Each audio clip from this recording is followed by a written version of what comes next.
Hello everyone, পাথরকুচি 2.0 YouTube চ্যানেলে আপনাদের সকলকে স্বাগতম জানাচ্ছি। বিগত কিছুদিন অসুস্থতার কারণে ভিডিও আপলোড করতে পারিনি।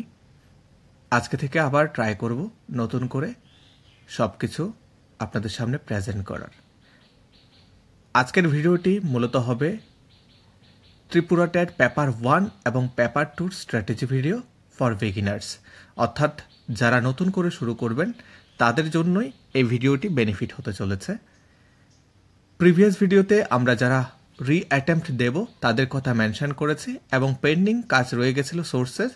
আজকের ভিডিওতে আমরা মেনশন করব বিগিনার্সদের জন্য এবং পেন্ডিং থাকবে সোর্স, অর্থাৎ কোথা থেকে আমরা কি পড়তে পারি সেই বিষয়গুলো। আমাদের স্ট্র্যাটেজি কি হবে ত্রিপুরা টেট পেপার 1 এবং পেপার 2 এর জন্য, সেটাই আগে আলোচনার বিষয়। আমাদের মেন্টাল কন্ডিশন এখন যদি বলি, আমরা কনফ্লিক্টে আছি। একটা কনফ্লিক্টের মধ্যে কোথা থেকে শুরু করব, কি শুরু করব, কিভাবে শুরু করব, সোর্স কোথায় পাবো, নোট কোথায় পাবো। নোট তো একটা কারেন্ট প্রবলেম এবং সব সময়ের প্রবলেম যে আমি নোট কোথায় পাবো। আপনাদের বলে রাখি, এই নোট নিয়ে বেশি চিৎকার চেঁচামেচি না করে যা আছে আপনার কাছে সেটা দিয়ে শুরু করতে হবে। এবার এখানে দু ধরনের ক্যান্ডিডেট রয়েছে। কেউ রয়েছেন যারা কোচিং ইনস্টিটিউটের সঙ্গে যুক্ত রয়েছেন, আবার কেউ রয়েছেন যারা সেলফ স্টাডিতে বিলিভ করেন, অর্থাৎ নিজে নিজে পড়বেন। এই ভিডিওটি যারা কোচিং ইনস্টিটিউটের হয়ে দেখছে তাদের জন্য বেনিফিট হবে এবং যারা সেলফ স্টাডি করবে তাদের জন্য বেনিফিট হবে। কারণ কোচিং ইনস্টিটিউট পড়ানোর পরই বাড়িতে আপনার নিজেকেই সামলাতে হয় এবং নিজেই পড়তে হয় সব কিছু। তো কোথা থেকে আপনারা স্টার্ট করবেন সেটা প্রথম প্রশ্ন হয়ে যায়। আমি আপনাদের বলে রাখি, আপনাদের ফার্স্ট ইম্পর্টেন্ট বিষয় হবে সিলেবাস। সিলেবাসটা আপনারা পেয়ে যাবেন টিআরবিটির ওয়েবসাইটে।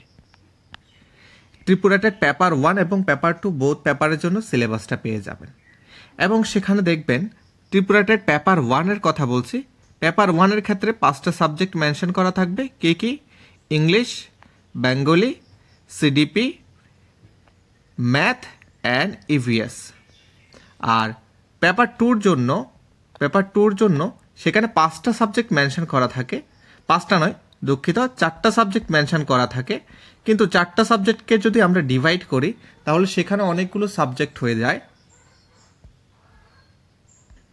সাবজেক্টগুলো কি? সাবজেক্টগুলো প্রথমে আমরা যদি দেখি, আমাদের ফার্স্ট সাবজেক্ট হবে বেঙ্গলি।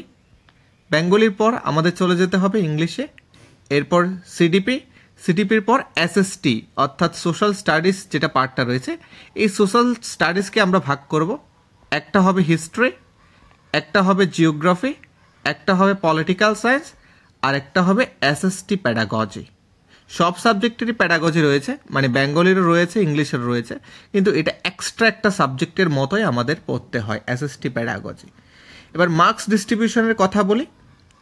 মার্কস ডিস্ট্রিবিউশনের ক্ষেত্রে আমরা যদি ট্যাটুর ব্যাপারটা দেখি, বেঙ্গলির জন্য 30 নাম্বার, ইংলিশের জন্য 30 নাম্বার, সিডিপির জন্য 30 নাম্বার,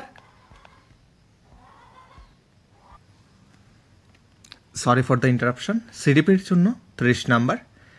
এরপর আমাদের এসএসটি পার্টে হিস্ট্রির জন্য 15, জিওগ্রাফির জন্য 15, পলিটিক্যাল সায়েন্সের জন্য 15 এবং এসএসটি প্যাডাগজির জন্য 15 নাম্বার।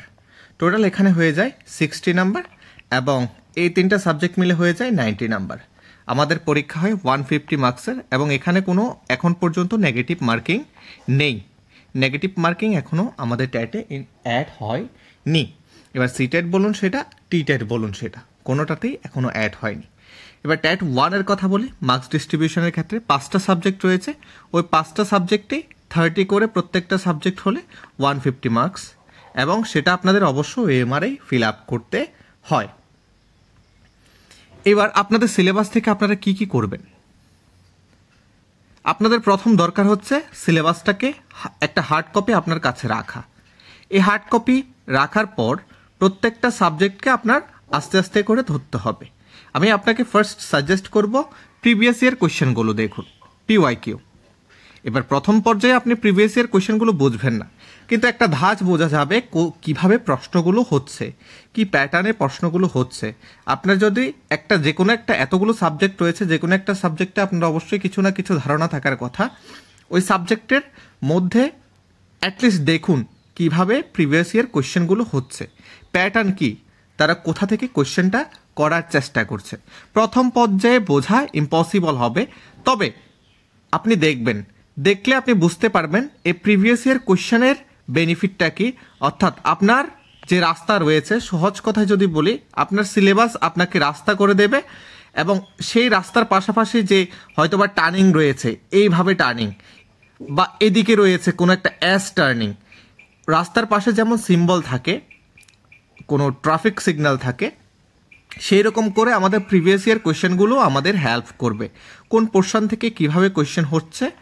যেমন কথার কথা যদি বলি, হিস্ট্রির কথা, হিস্ট্রির অ্যানশিয়েন্ট থেকে কেমন আসছে, মিডাইভাল থেকে কেমন আসছে, মডার্ন থেকে কেমন আসছে, এবং তার সঙ্গে ত্রিপুরার হিস্ট্রি থেকে কেমন আসছে, সেসব বিষয়গুলো আপনারা লক্ষ্য করবেন। তো প্রথম কাজটা আপনাকে সিলেবাসই দেখতে হবে, সিলেবাসের পরেই আপনাকে প্রিভিয়াস ইয়ার কোয়েশ্চেন দেখতে হবে। এবার কিছু বইয়ের কথা যদি বলি, আমি পরবর্তী ভিডিও যেটা করব সেটা অবভিয়াসলি ফুল ভিডিও করব বইয়ের উপর, ত্রিপুরা টেট পেপার 1 এবং পেপার 2। এইবার আপনাকে কতটা সময় দিতে হবে। আপনি যেহেতু বিগিনার্স, একদম প্রথম থেকে শুরু করবেন, আপনাকে অবশ্যই 8 মান্থসের মতো দিতে হবে। এবার যাদের কনসেপ্ট অর্থাৎ বেস ক্লিয়ার রয়েছে, তারা 8 মান্থস না দিলেও চলবে, আপনাকে শুরু করে দিতে হবে এখন থেকে। এবার আপনার মনে প্রশ্ন আসতে পারে, কখন নোটিফিকেশন আসতে পারবে।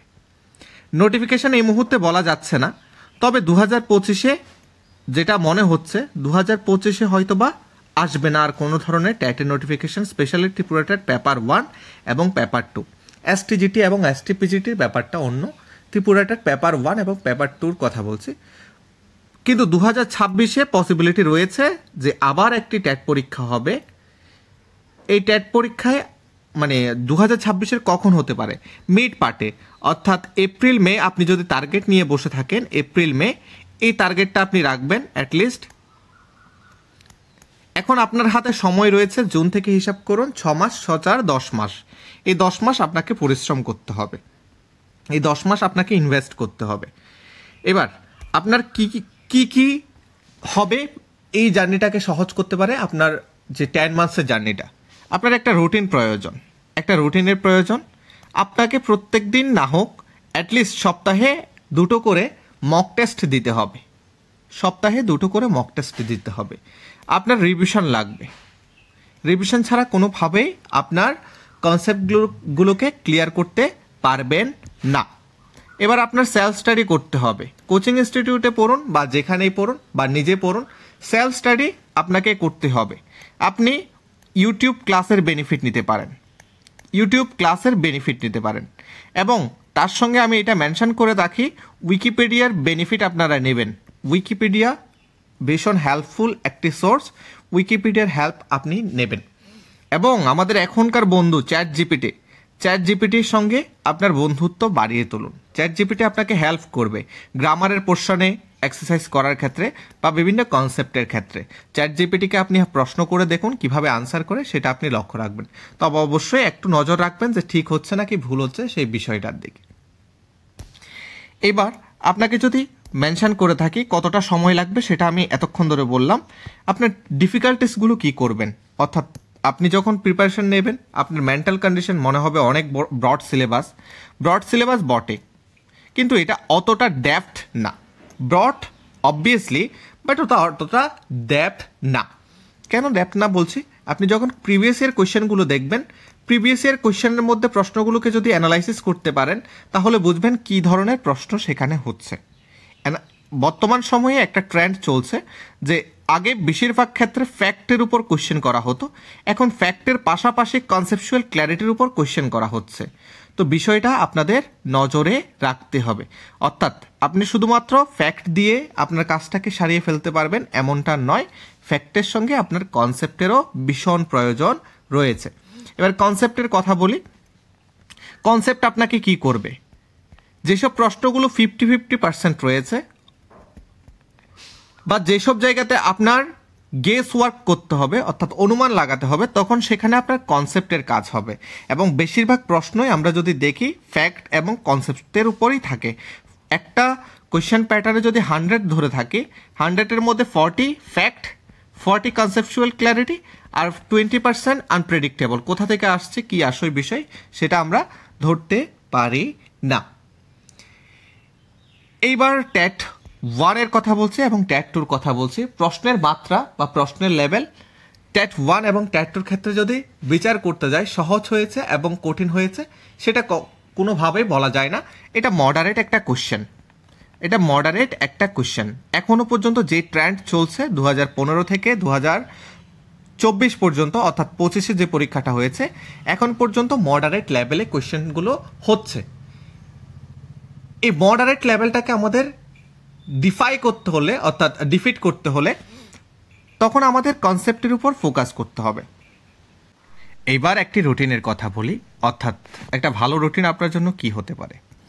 আমার সাজেশনে আপনি কোনোদিন 3টা সাবজেক্টের বেশি রাখবেন না।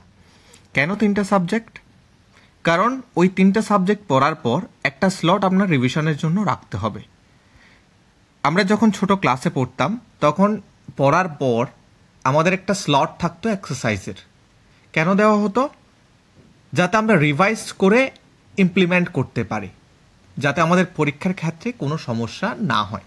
রিভিশনের পাশাপাশি আপনাকে এক্সারসাইজও করতে হবে। এর কোনো একটা স্ট্যান্ডার্ড বুক নিয়ে নিন, সেটা যে কোনো প্রকাশনীরই হতে পারে, যে কোনো বাইয়ের হতে পারে, আপনি একটা রাখতে পারেন আপনার সুবিধার জন্য। সেখানে আপনি MCQ প্র্যাকটিস করতে পারেন। আপনি একটা গ্রুপ বানাতে পারেন 4-5 জনকে নিয়ে, বা সর্বোচ্চ 7 জন, এর বেশি করবেন না। একটা প্রবাদ বাক্যে লেখা আছে, অতি সন্ন্যাসী গাজন নষ্ট। তো এসব দিকে লক্ষ্য রেখে আপনারা 4-5 জন এমন থাকবেন যারা প্রোডাক্টিভ, যারা নিজ দায়িত্বে নেবেন, এবং আপনারা আপনাদের জন্য মক টেস্টের ব্যবস্থা করতে পারেন। এটা বিশেষ করে হেল্পফুল হবে যারা সেলফ স্টাডি করছেন। এবং কোচিং ইনস্টিটিউটরা যদি প্রমিস করে থাকে আমরা তোমাদের মক টেস্ট নেব, এবং প্রমিসের সাথে সাথে যদি নিয়ে থাকে তাহলে ভালো। আর যদি মক টেস্ট না নিয়ে থাকে, please avoid those coaching institution. সহজ কথায়, যারা আপনার প্র্যাকটিসের ওপর গুরুত্ব দেবে না, ওই কোচিং ইনস্টিটিউটগুলোকে অ্যাভয়েড করুন। এবার 3টা সাবজেক্টকে আপনি ডিভাইড করুন 1.5 আওয়ার্স, অর্থাৎ 1.5 ঘন্টা করে দিন। 1.5 ঘন্টা করে দেওয়ার পর রিভিশনের জন্য একটা স্লট আপনাকে রাখতেই হবে। এবার আপনার মনে প্রশ্ন আসতে পারে, 3টা সাবজেক্ট করে যদি পড়ি তাহলে কি শেষ হবে? এবার সপ্তাহের মধ্যে ভ্যারিয়েশন করুন। একটা সপ্তাহে 7 দিন। এই 7টা দিনে আপনার 5টা সাবজেক্ট হোক কিংবা আপনার 7টা সাবজেক্ট হোক, সেটাকে ভ্যারিয়েশন করুন, ভ্যারিয়েশনের মধ্যে রাখুন। আমি এটা নিশ্চিন্তে বলছি এবং শিওর করছি আপনাদের যে আপনি যদি এখন থেকে পড়া শুরু করেন, আপনার কাছে যে সময় রয়েছে সেই সময়ের মধ্যে 3টা সাবজেক্ট করে পড়লে আপনার সিলেবাস কভার হবে। আমার একজন ক্লোজ ফ্রেন্ড রয়েছে, তাকে যখন আমি কিছু বোঝাতে যাই তখন সারাক্ষণ বলে যে এই সময়ের মধ্যে, এই অল্প কয়েকটু কনসেপ্টের মধ্যে আমি রেগুলার পড়েও শেষ করতে পারবো কিনা। এবং সে দেখতে দেখতে একটা পোর্শনে চলে যায় এবং দেখে কিছুটা পোর্শন তার শেষ হয়ে যায়, এবং সেটাই মোটিভেশন হিসেবে কাজ করে। তো সিলেবাসের মধ্যে আপনি প্রত্যেকটা টপিক শেষ করার পর প্রত্যেকটা টপিককে মার্ক করুন, ভালো করে মার্ক করুন যে এই টপিকটা আমার শেষ হয়ে গেছে। এটা আপনাকে একটা এক্সট্রা কনফিডেন্স দেবে যে আমার জন্য এই টপিকটা কভার আপ হয়ে গেছে। এবার সেটা ইউটিউব থেকে হতে পারে, বই থেকে হতে পারে, বিভিন্ন ক্ষেত্র থেকে হতে পারে।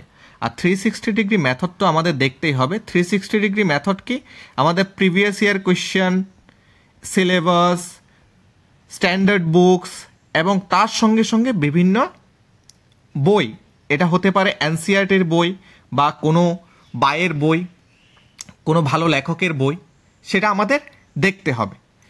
3 সাবজেক্টের বেশি আপনারা যদি রাখতে পারেন সেটা আপনাদের সম্পূর্ণ ব্যক্তিগত ব্যাপার। তবে আমার মত অনুযায়ী আপনারা 3টা সাবজেক্টের উপর ফোকাস করুন এবং সময় দিয়ে সেটাকে পড়ুন। এবার 3টা সাবজেক্ট পড়তে গেলে আপনাকে একটা টাইম টেবিল বানাতে হবে। টাইম টেবিলের জন্য কি করবেন? দেখুন, আপনার জীবনে অসুবিধে রয়েছে, কার জীবনে অসুবিধে নেই? কার জীবনে সময়ের অভাব নেই? সবার জীবনে সময়ের অভাব রয়েছে। আমি সময় ম্যানেজ করতে পারি না, আমার এই কাজ সেই কাজ। আপনার কাজ থাকবে, কিন্তু এটা কিছু ডিমান্ড করছে, সেটা হচ্ছে টাইম। এই টাইমটা আপনাকে দিতেই হবে, এবং টাইম দিতে হলে প্রত্যেক দিন রাত্রেবেলা যখন ঘুমোতে যাবেন, ঘুমোতে যাওয়ার আগে পরের দিনের একটা প্ল্যান করে রাখবেন। ওই প্ল্যান অনুযায়ী আপনার প্ল্যান 100% সাকসেস হওয়ার প্রয়োজন নেই, কিন্তু অ্যাটলিস্ট 70% যাতে সাকসেস হয়। এবং ওই প্ল্যানে 70% কোনগুলো, যেগুলো আপনার কেরিয়ার গঠনে সহায়ক, ওই সব বিষয়গুলো যাতে থাকে। প্রায়োরিটি টাস্কগুলোকে আগে কমপ্লিট করার চেষ্টা করবেন। আপনার দরকার হচ্ছে পড়া, ওই পড়াটাকে আগে কমপ্লিট করার চেষ্টা করবেন। প্রত্যেক দিন আগে রাতে পরের দিনের জন্য একটা শিডিউল তৈরি করুন, যে পরের দিন আমার কি কি কাজ থাকতে পারে। আর অনেক দিন হতে পারে যে আপনি সবগুলো সাবজেক্টকে ঠিকঠাক সময় দিতে পারছেন না। যদি একটা সাবজেক্টকে 1.5 ঘন্টা করেও ধরি, তাহলে 3টা সাবজেক্টের জন্য প্রায় 6 ঘন্টা, রিভিশন সহ ধরলাম 7 ঘন্টা, 6 থেকে 7 ঘন্টা। এটা প্রথম পর্যায়ে আসবে না, কিন্তু ধীরে ধীরে আসবে। প্রথম দিকে 4 ঘন্টা দিয়ে শুরু করুন, 4 থেকে 5-এ যান, 5 থেকে 6-এ যান, 6 থেকে 7-এ যান। এবং আপনার একটাই শিডিউল দরকার, eat, sleep, study. Eat, sleep, study and work. এই 4টা স্লটে আপনি ভাগ করুন আপনার দিনটাকে, তাহলে দেখুন আপনার কতটা সহজ হচ্ছে। ইট, স্লিপ, স্টাডি, ওয়ার্ক, এই 4টা স্লটে দিনটাকে আপনি ভাগ করবেন, তাহলে প্রোডাক্টিভিটি বাড়বে। এবং একটা জিনিসে শেখার আমরা, সেটা হচ্ছে প্রোক্রাস্টিনেশন। প্রত্যেক দিন আমরা নিজেদেরকে বুঝিয়ে দিই যে আমরা আজকে পড়তে বসবো, এবং পড়তে বসলে রাত 12টা হলে তারপর আমাদের খেয়াল হয় আজকের দিনটা তো আমি কোনো না কোনোভাবে নষ্ট করে দিয়েছি। অর্থাৎ রাতে আমাদের 11টা পার হলে আমাদের চিন্তা হয় আমাদের কেরিয়ারের। ওই চিন্তার সময়টাকে যদি,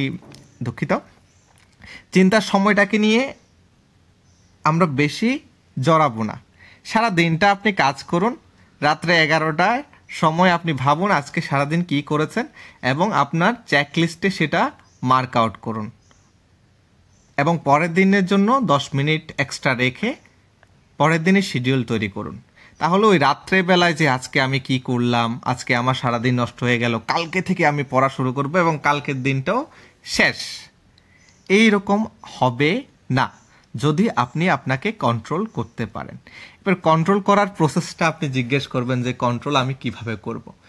কোনো মানুষ আমার কথা বা যে কোনো মানুষের কথা নিজেকে সম্পূর্ণভাবে নিয়ন্ত্রণ করা সম্ভব নয়, কিন্তু একটা সময় যখন আমার, সহজ কথায় যদি বলি, আমার থালাতে ভাত রয়েছে এবং ক্ষুধা আছে, আমি খাবো, পেট পুরে খাবো। আমার থালাতে ভাত রয়েছে কিন্তু ফাস্ট ফুড খেয়ে আমার কোনো ক্ষুধা নেই, তখন আমার খাওয়ারও ইচ্ছে করবে না, আমি অ্যাভয়েড করব।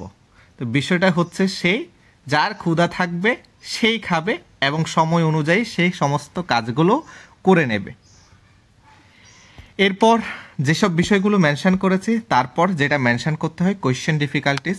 কোয়েশ্চেন ডিফিকাল্টিস আমি আপনাদেরকে অ্যাওয়ার করব না, বলে রাখবো যে আপনাদের জন্য মডারেট হবে। আপনি ভাববেন না আপনার কোয়েশ্চেন ইজি হবে, আপনার কোয়েশ্চেন খুব টাফ হবে। আমি অ্যাসিওর করছি আপনাদের কোয়েশ্চেনও মডারেট হবে। দুঃখের বিষয় কি জানেন, যখন রেজাল্ট দেয় তখনই আফসোস লাগে। এইবার 2025-এ 4টা মাস আমাদের সময় ছিল। এই 4 মাস পরেও ট্যাট 2-তে প্রায় 1600 ক্যান্ডিডেট এবং ট্যাট 1-এ পায় 470-80 ক্যান্ডিডেট, এবং তার মধ্যে দেখবেন 10-15 জন রয়েছে যারা বারবার ট্যাট কোয়ালিফাইড করে, অর্থাৎ তাদের জন্য 10-15 জনকে বাদ দিলেও আরও কমে যায়। তো দুঃখের বিষয় হচ্ছে এটাই, এত সময় থাকার পরও আমরা সময়টাকে ইউটিলাইজ করতে পারি না।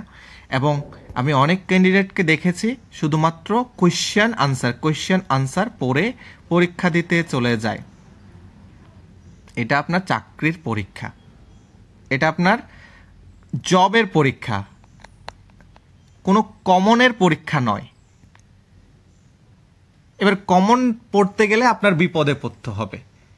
আপনি প্রিভিয়াস ইয়ার কোয়েশ্চেন দেখে কোন টপিকগুলো বেশি হাইলাইটেড পড়তে হবে সেটা ভাবতে পারেন, কোন টপিকের উপর গুরুত্ব দিতে হবে সেটা ভাবতে পারেন, কিন্তু কমন প্রশ্ন বাছাই করা, কমন করে সব কিছু বলে দেওয়া এসব সম্ভব নয় এসব পরীক্ষায়। আমি আপনাদেরকে এই বিষয়টা মেনশন করে রাখি, আপনি প্লিজ ওইসব ইনস্টিটিউশনে যাবেন না বা ওইসব কোচিং সেন্টারে যাবেন না যারা বলে দেয় 100% কমন, যারা সারাক্ষণ নোটসের উপর গুরুত্ব দিয়ে দেয়। যেসব কোচিং ইনস্টিটিউশন আপনার কনসেপ্ট ক্লিয়ার করার দায়িত্ব নেবে, কনসেপ্টের উপর ফোকাস করবে, সেই সব কোচিং ইনস্টিটিউটের কাছে যান।